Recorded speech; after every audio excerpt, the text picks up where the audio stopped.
రెంటపాళ్ల పర్యటనలో జగన్మోహన్ రెడ్డి కాన్వాయ్ కింద నలిగి సింగయ్య మృతి చెందినటువంటి నేపథ్యంలో A1గా రమణారెడ్డి మీద, A2గా జగన్మోహన్ రెడ్డి మీద, అలాగే మరికొంతమంది వైసీపీ నేతల మీద కూడా కేసులు నమోదవుతున్నటువంటి నేపథ్యంలో జగన్మోహన్ రెడ్డి అరెస్ట్ అయ్యేటువంటి అవకాశం ఉందా లేదా అనేది మనం పూర్తి స్థాయిలో విశ్లేషణ చేసుకుందాం. ప్రస్తుతం మనతో పాటు ఉన్నారు జనసేన పార్టీ రాష్ట్ర అధికార ప్రతినిధి శ్రీనివాస్ గారు. సార్తో మాట్లాడదాం. సార్ నమస్తే సార్. రెంటపాళ్ల పర్యటనలో జగన్మోహన్ రెడ్డి కాన్వాయ్ కింద నలిగి సింగయ్య అనేటువంటి వృద్ధుడు మృతి చెందాడు. ఈ నేపథ్యంలోనే జగన్మోహన్ రెడ్డి మీద కేసు నమోదైంది. ఆయన కార్ డ్రైవర్ మీద, మరికొంతమంది వైసీపీ నేతల మీద కూడా కేసులు నమోదయ్యాయి. కేసులు నమోదవుతున్నప్పటికీ జగన్మోహన్ రెడ్డిలో మాత్రం ఏమాత్రం బెరుకులేదు. అసలు ఏంటి జగన్మోహన్ రెడ్డి ధైర్యం ఏంటి? ఆయన అరెస్టు అవ్వను అని ఒక ధైర్యంతో ఉన్నాడా, లేకపోతే అసలు ఏంటి ఆయన మొండితనానికి కారణం ఏంటి? కృష్ణ గారు, జగన్మోహన్ రెడ్డికి కేసులు కొత్త కాదు. ఓకే, జైలు జీవితం కొత్త కాదు. అతను జైలు జీవితం గడిపిన వాళ్ళనే కాబట్టి ఇప్పుడు ఏమంటాడు, మహా అయితే ఏమవుతుంది, కేసులు పెడతారు, నన్ను పెట్టలేదా అని లేనా జైల్లోని, అలాగే ఉంటుంది. అంతకు మించి ఇంకేం చేస్తారు అంటే ఎటువంటి అంటే జైలుకు వెళ్ళడం గురించి, అరెస్ట్ అవ్వడం గురించి కూడా జగన్మోహన్ రెడ్డిగా అసలు భయపడేటువంటి పరిస్థితులు లేవంటారా? అంటే అతనికి ఉన్న బలం ఏంటంటే, ఎలాగా నా దగ్గర విపరీతమైనటువంటి సొమ్ము ఉంది, నా గురించి అడ్డదిడ్డాలుగా వాదించేటువంటి లాయర్లు ఎలాగా ఉన్నారు, నాకు ఎన్ని కోట్లైనా ఖర్చు పెట్టగలను, తర్వాత నాకు అండదండలుగా నిలబడేటువంటి మూర్ఖ జనం కొంతమంది ఉన్నారు. అది కులం ముసుగేసుకున్నాం, మతం ముసుగేసుకున్నాం, రకరకాల ముసుగేసుకున్నాం చాలా మంది ఉన్నారు. ఓకే, కాబట్టి రాష్ట్రంలో ఇదిగో నా గొంతుని కూడా నొక్కుతున్నారు అనేటువంటి అవకాశం కూడా తీసుకునే అవకాశం ఉంది అతను. ఎందుకంటే ఇప్పుడు అరెస్ట్ చేశారనుకోండి, ఇదిగో నన్ను బయటికి రానివ్వకుండా కూటమి ప్రభుత్వం భయపడుతుంది నేను బయటకు వస్తానంటేని అనేటువంటి అపవాదులు కూడా చేయగలరు. ఆ అపవాదుల్ని మోయడానికి కూడా అతనికి కొంతమంది అనలిస్టులు, చాలా మంది జర్నలిస్టులు కూడా ఉన్నారు కదా ఈ వర్గం. అంటే నేను అంటుంది, జరిగిన ఘటన ఏంటన్నది సమాజం మొత్తం చూసింది. జరిగిన వెంటనే ఇమీడియట్గా జిల్లా ఎస్పీ గారు వచ్చి ప్రెస్ మీట్ పెట్టి అసలు జగన్ కాన్వాయ్లో సంబంధించినటువంటి వెహికల్ అది ప్రైవేట్ వెహికల్ గుద్దిందని చెప్పి వెహికల్ నెంబర్తో సహా చెప్పాడు.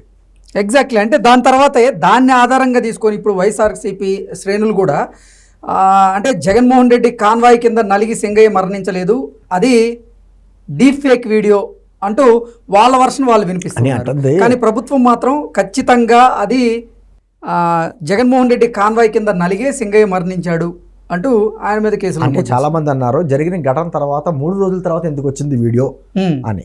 ప్రభుత్వం ఆచితూచి ఒక నిర్ణయం తీసుకున్నప్పుడు ప్రజల్లో ఎటువంటి విద్వేషాలు, విభేదాలు రాకుండా, అవును అంటే ఫేక్ వీడియోస్ క్రియేట్ చేసి ప్రతిపక్ష నాయకుడిని ఏదో అరెస్ట్ చేశారనేటువంటి అపవాదు రాకుండా అది కరెక్టా కాదని నిర్ధారించుకున్న తర్వాత బయటకు వచ్చింది వీడియో. ఓకే, నేనంటుంది ఆ జిల్లా అధికారి, జిల్లా పోలీస్ అధికారి పూర్తి సమాచారం తన దగ్గర లేకుండా ఎవరో ఇచ్చిన సమాచారాన్ని పుచ్చుకుని వెంటనే ప్రెస్ మీట్ పెట్టి అది 0001 కారు, అది జగన్మోహన్ రెడ్డి కాన్వాయ్కే సంబంధం లేదని ఏ విధంగా ప్రెస్ మీట్ పెట్టాడు? ఒక ప్రైవేట్ వెహికల్, అది అయితే సంబంధం లేదని ఎలా పెట్టాడు? 2 మరి ఈ రోజున A1 కింద కారు డ్రైవర్ని, A2 జగన్మోహన్ రెడ్డిని, A3 కింద కృష్ణమోహన్ రెడ్డి గారిని, పేరు నాని, విడుదల రజనీ అని పేర్లు పెట్టారు. నేనంటే ఆ రోజు అంత హల్చల్ చేసి ఆ జనం అంత తొక్కిసలాటకి కారణమయ్యేలా చేసి దాని ఏమంటారు బ్యారికేడ్స్ కూడా తనటువంటి అంబటి రాంబాబు ఈ కేసు ఎందుకు పెట్టలా? ఒకటి. రెండోది, ఏ సమాచారంతో జిల్లా ఎస్పీ మాట్లాడాడు, ఎవరు ప్రోద్బలంతో అతను మాట్లాడాడు, అతను కూడా A7 A8 పెట్టాలి కదా, ఖచ్చితంగా పెట్టాలి. అవును, మీ అంటుంది అతను జగన్మోహన్ రెడ్డి అన్ని రకాల ఉల్లంఘనలో చేశాడు. పోలీసులు ఇచ్చినటువంటి పర్మిషన్ కాదని, పోలీసులు కొంతమందికి ఇచ్చారు కదండి, 3 వెహికల్స్ అని 100 మందికి మాత్రమే పర్మిషన్ ఇచ్చారు, 11 కార్లకి అంత అవకాశం ఇచ్చారు. అటువంటిది ఒక ఏదో దాడి చేసినట్టు వచ్చినటువంటి జగన్మోహన్ రెడ్డి మీద ఇమ్మీడియట్గా ఎందుకు కేసు పెట్టాల? ఎగ్జాక్ట్లీ. జగన్మోహన్ రెడ్డి అధికారం పోయిన తర్వాత వచ్చినటువంటి కార్యక్రమాలు ఏది చూసినా రాష్ట్రంలో కలజలు సృష్టిస్తున్నాడని చెప్పి పోలీసు జనాలు తెలియదా? పోలీసు వర్గాలకి పోలీసు ఎక్కడికెక్కడ పోలీసులు మీకు నేను అధికారంలోకి వచ్చిన తర్వాత మళ్ళీ వస్తాను, బట్టలు కూడా తీసి కొట్టిస్తాను, మీరు ఎక్కడున్నా ఏ మూల దాక్కున్నా, రిటైర్ అయిపోయి ఉన్నా సరే మిమ్మల్ని లాక్కొస్తాను అని బెదిరింపులు పాల్పడుతున్నాడు జగన్మోహన్ రెడ్డి. ఆ విషయం ఈ పోలీసు వర్గాలకి తెలియదా? మేము ఎందుకు మాట్లాడుతున్నానంటే ఈ ఎస్పీ గురించి ప్రత్యేకించి, సార్ బోర్గడ్డ అనిల్ కుమార్ని రాచమర్యాదలు చేసి బిర్యానీలు ప్యాకెట్ ఇచ్చి అంతా ఈ ఎస్పీ గారు ఆధ్వర్యంలో కదా కదా నేను అంటుంది మహానాడు జరిగినటువంటి ఘటనకి ఒక్కరోజు ముందు తెనాలి గంజాయి బ్యాచ్కి ఏదైతే పోలీస్ ట్రీట్మెంట్ ఇచ్చారో ఆ వీడియో బయటపెట్టింది ఇతను కదా. అనేక అనుమానాలు ప్రజల నుంచి వస్తున్నాయి, మన నుంచి కాదండి, ప్రజల నుంచి వస్తున్నాయి. ఒక సామాన్య ఇటువంటి కార్యక్రమం చేస్తే ఎటువంటి చర్యలు తీసుకుంటారో జగన్మోహన్ రెడ్డి గారిని ప్రత్యేకించి రాజ్యాంగం రాశారా? అసలు ప్రత్యేకించి ఆ ఎస్పీ ప్రెస్ మీట్ పెట్టి జగన్మోహన్ రెడ్డి కాన్వాయ్కి చెప్పాల్సిన అవసరం వచ్చింది, ఆ మృతికి సంబంధం లేదని చెప్పాల్సిన అవసరం ఎందుకు అవసరం వచ్చింది? ఎవరు ఉన్నారు ఇది వెనకాల? ఈ రోజున సాక్షి పేపర్ లో నొక్కి నొక్కి మరి రాసింది ఏంటంటే ఆ రోజు ఎస్పీ గారు అలా చెప్పాడు, ఈ రోజు మాట మార్చాడు అంటే కూటమి ప్రభుత్వం అతన్ని బలవంతంగా మాట మార్పించిందా అనేటువంటి మాట మాట్లాడడానికి అవకాశం ఇచ్చింది ఆ ఎస్పీ కదా.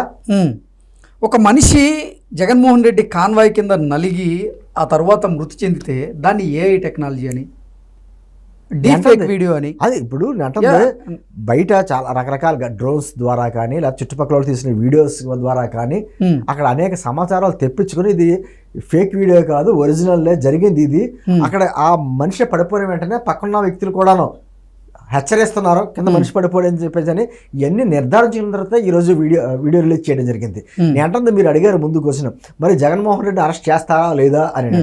పెట్టిన సెక్షన్లను బట్టి ఉంటుంది ఏదైనా సరే. సరే కొన్ని సెక్షన్స్ నాన్ బెయిలబుల్ ఉంటాయి, కొన్ని సెక్షన్స్ బెయిలబుల్ ఉంటాయి. ఈ రోజు మళ్ళీ సెక్షన్స్ మార్చి మరీ పెట్టారంటున్నారు. అయినా కూడా అతని ధైర్యం ఏంటి? ఆ సమయం వచ్చేటప్పటికి ఏమవుద్దంటే విక్టోరియా హాస్పిటల్లో, బెంగళూరులో ఉంది కదా విక్టోరియా హాస్పిటల్లో, మళ్ళీ అనారోగ్య కారణాలతో జాయిన్ అవుతాడు. అతన్ని అరెస్ట్ చేయాలంటే మాజీ ముఖ్యమంత్రి కాబట్టి కొన్ని ప్రోటోకాల్స్ రకాలు కొన్ని ఉంటాయి కదండి, సెక్షన్ 18 రకరకాలుగా ఉంటాయి, వీటిలన్నిటి ఉంటాయి కాబట్టి కొంత సమయం గడిచిపోతుంది, ప్రజల్లో ఈ ఉధృతలు తగ్గుతాయి. ఒకవేళ దీన్ని కూడా అవకాశంగా చేసుకుని ఏదో రకంగా అదిగో నన్ను మాట్లాడనివ్వట్లేదు అని చెప్పేసి కులాన్న మతాన్న ప్రాంతాల వారికి విభజించాడు చూసారా, ఆ విధంగా విభజించి దాన్ని కూడా ప్లస్ పాయింట్గా చేసుకుంటాడు. ఈరోజు సోషల్ మీడియా ఏ కోడేకి వస్తుందండి. ఇప్పుడు మామూలుగా ఏదైనా శుభకార్యం చేసినప్పుడు మనం నిమ్మకాయలు పెడతాం టైర్ల కింద, నిమ్మకాయలకి మనిషి తలకాయ కూడా పెద్ద తేడా ఉండదు. జగన్మోహన్ రెడ్డికి అతను చేసుకుంటూ వెళ్ళిపోతాడు అంతే.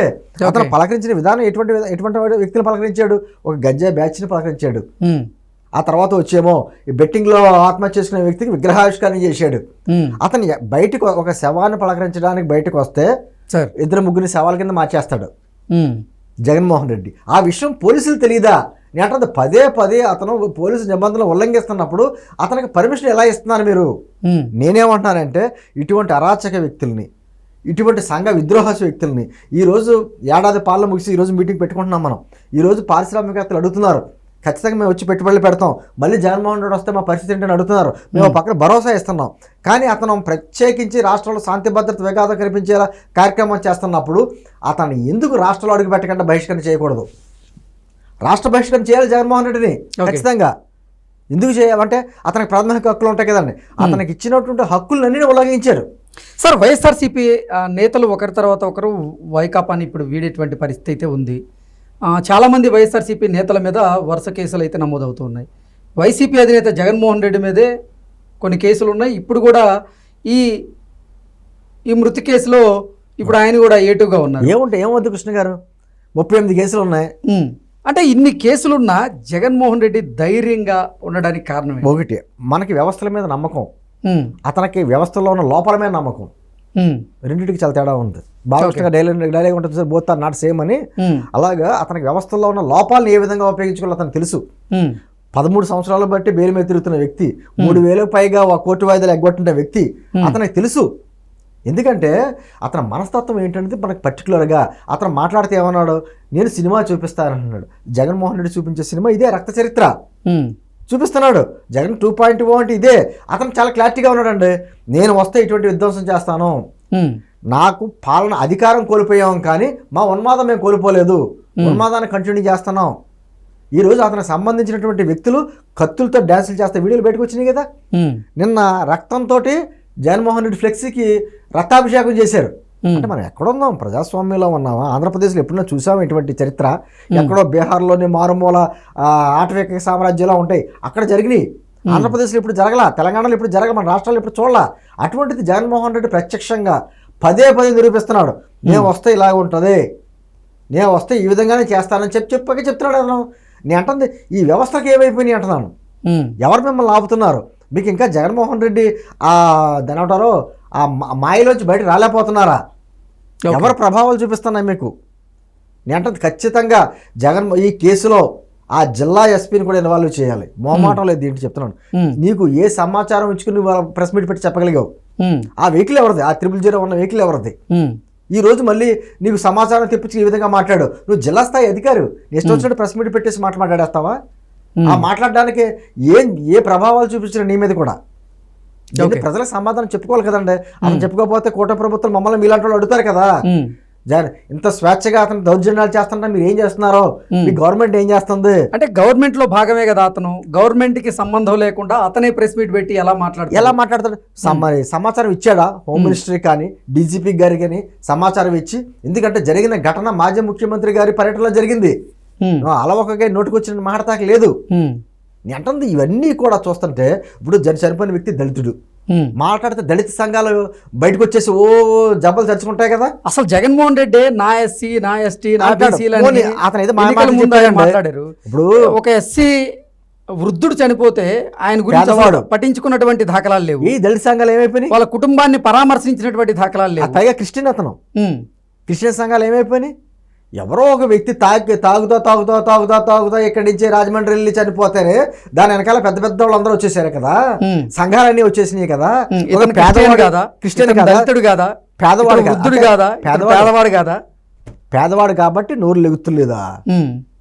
ఎందుకు ఇవన్నీ అంటే మీకు ఒక వ్యక్తి గురించి మాట్లాడాలంటే అతను మన కులవాడైనా కూడా అతను డబ్బు ఉండేవాడే ఉండాలి, అతను సమాజాన్ని ప్రభావితం చూపించేవాడే ఉండాలి, అతని వల్ల రాజకీయంగా లబ్ధి ఉండాలి, ఉపయోగం ఉండాలి. ఏంటిది? ఏం జరుగుతుంది సమాజంలో? ఉన్నామా మనం?